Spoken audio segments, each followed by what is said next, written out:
Hi there, my name is Deepak Kamath. A very brief introduction to me and my rides is I'm the only Indian to have ridden my motorcycle across all the 7 continents, and that includes Antarctica as well. So that's a one-line introduction that I would like to share with you all. Many may know me from my earlier rides with the Bajaj Dominar, which is the Dominar Trans-Siberian Odyssey, which was through the 6 countries of the Stan countries before eventually ending the ride in Magadan over the Road of Bones. And very next to that in 2018 was a massive ride between the American continents, covering about 51,000 kilometers across 15 countries, and eventually I took my motorcycle into Antarctica. Well, that is history. Now what's coming up next? So I have a very interesting ride on the radar. I'm continuing to use the Bajaj Dominar, this time the UG model, the most latest one with a lot of new accessories that the company has launched. With a lot of feedback from Odyssey riders, we have done already 5 Odysseys for the brand, and we are looking at doing the great continent of Africa, and eventually I'll end my ride in Europe. Now, it's important that for a ride like the Dominar Afro-European Odyssey, it's important that I prep the machine the way I like it. Knowing the terrains that I would challenge myself and the machine, it's very important that I don't get into a situation wherein I'm stranded in the middle of nowhere. Now, I'll quickly walk you through the setup the way I believe helps me to take on roads less traveled, number one. The kind of components and the products that I would I would choose to use on this ride, and how are they going to benefit me to have a trouble-free Odyssey along the next 6 to 7 months is what I'm looking at. To start with, the ergonomics. If people have seen my rides before, like take for example the Trans-Siberian Odyssey or the Polar Odyssey, aesthetically I want a very beautiful looking bike, and that includes no straps on the tank or no bungee cords strapped all over. So a luggage system is what makes traveling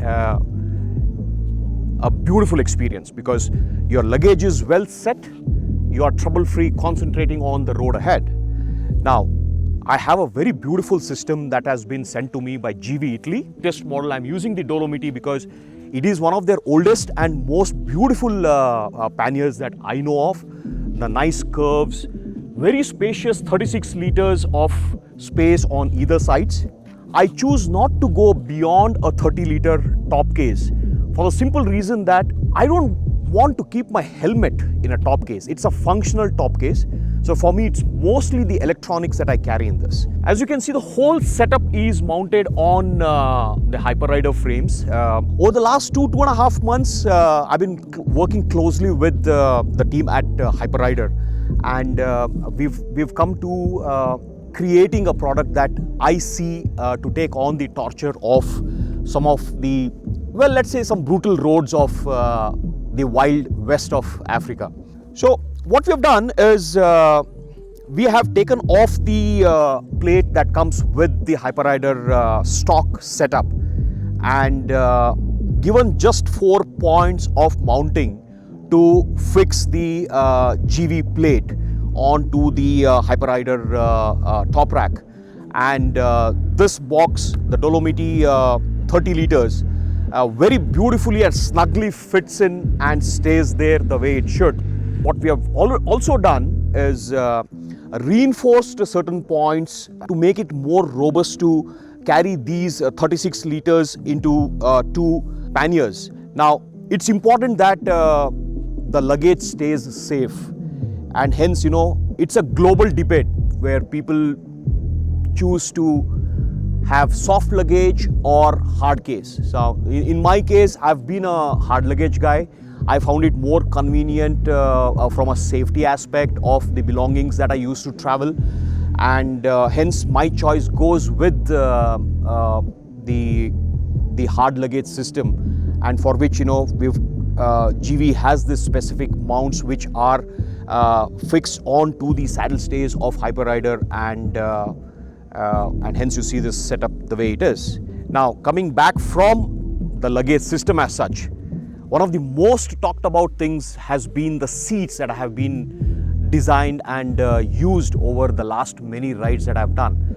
I see the community continuously asking me about the seats, and there was a time where I did encourage people to reach out to me for getting these seats, the so-called Armstrong seats, because there is intelligence inside which helps to go on for long distance without having a sore bum. Well, I would really love to share this piece of intelligence, and you will very soon see this product coming out for you to enjoy the way I'm enjoying on my rides. Coming out from the seat to one of the most important thing in my ride would be a tank bag.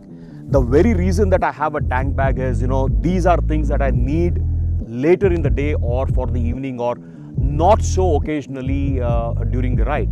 But this is something that will have my immediate needs. Like, I might want to keep my passports here, I might want to keep my cash, I might want to keep anything that I stop, I open the zipper and I get it. And ideally I would go in for a 12 to 15 liter capacity, for the simple reason that I really don't want to burden. The more capacity you have, remember, you'll start dumping in things that you don't need, and that's something that we are really used to. So I use this, there's a tank lock ring which makes it a very easy on and off. As you can see, there's absolutely no straps dangling around anywhere. Aesthetically, the machine looks very beautiful. This is the way I like it.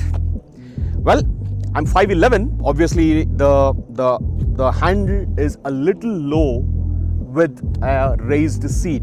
So when I sit, I almost have a 90-degree seating position, which is more comfortable for me to kind of enjoy my rides over a longer distance. And hence, when that becomes, this becomes comfortable, the handle was a little lower. So what I do is, I have a pivotal raiser that's been done, customized again to a 50 mm height.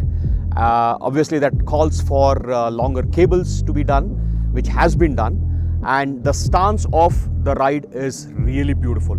It takes away any ache that one might experience at the shoulder joints, which gives which is another added benefit of getting these raisers with almost 1.5 inch raised seat and that stance of riding over long distances. As many of you would be aware, Bajaj has just about launched the new version with a lot of touring accessories, true to what the bike was introduced as a sports tourer. You have some very beautiful knuckle guards. You have a very beautiful and functionally and aesthetically looking nice visor. You have a phone mount that has come in, and you have a USB charger as well, in case your phone runs out of charge.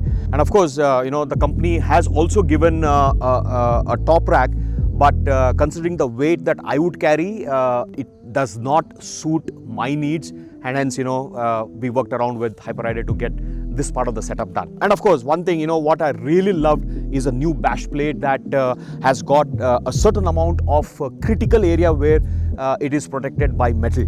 Now, remember guys, this is a sports tourer. This is not an enduro bike.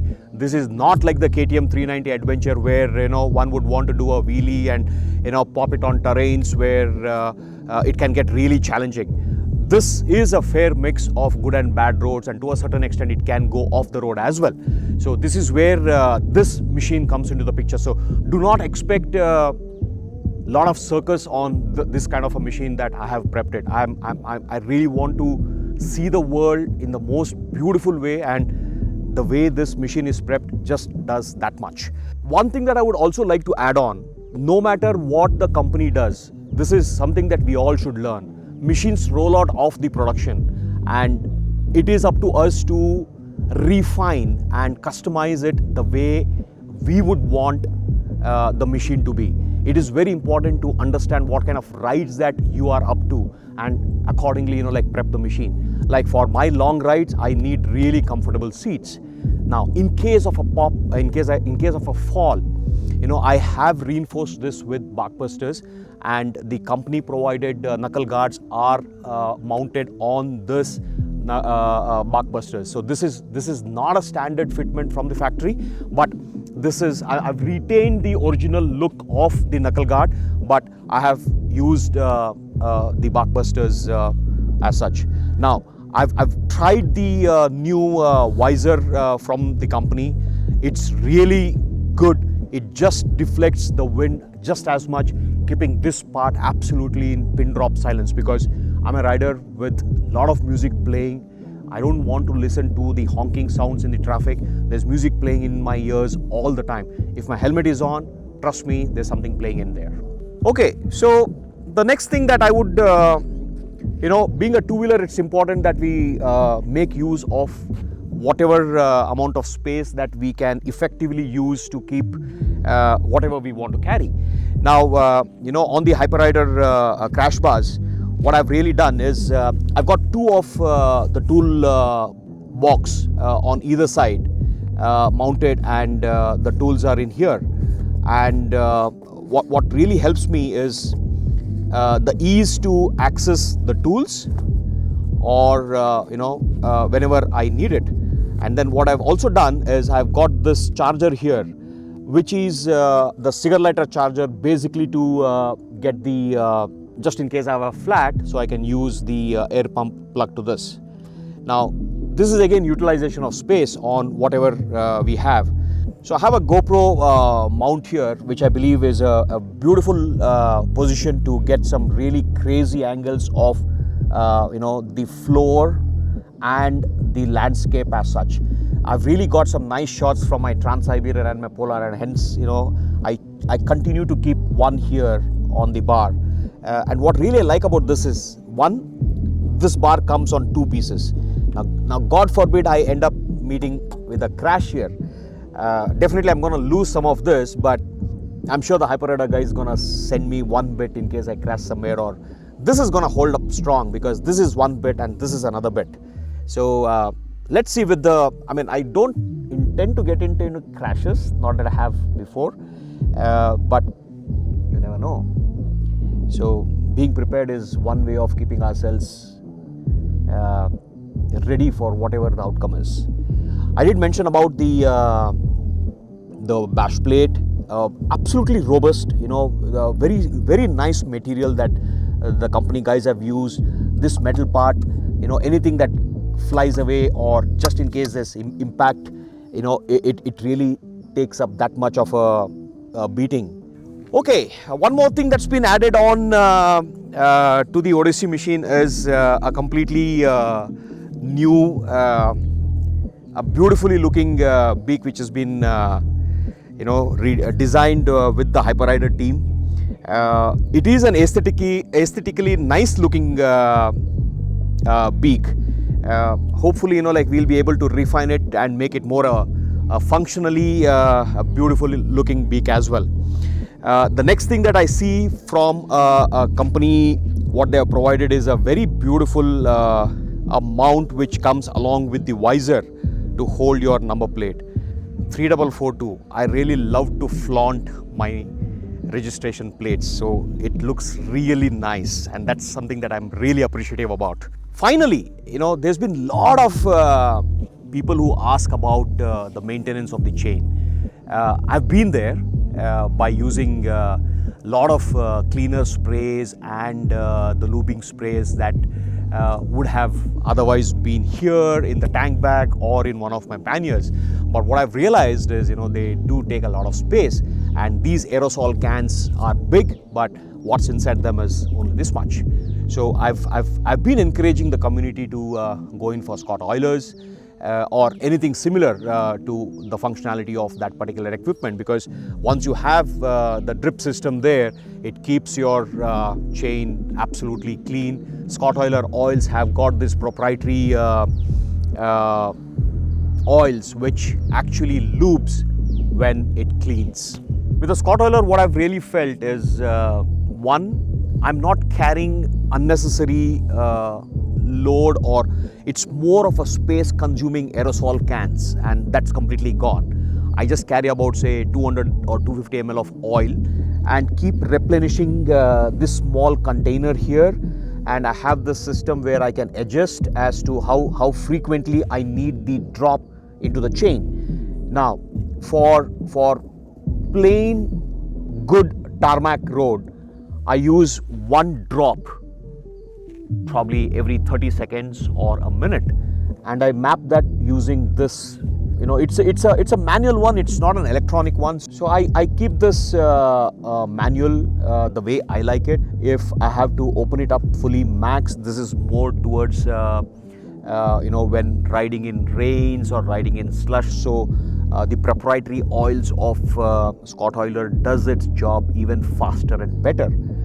But generally, I would leave it at about say 30 seconds, one drop, so the chain stays absolutely clean.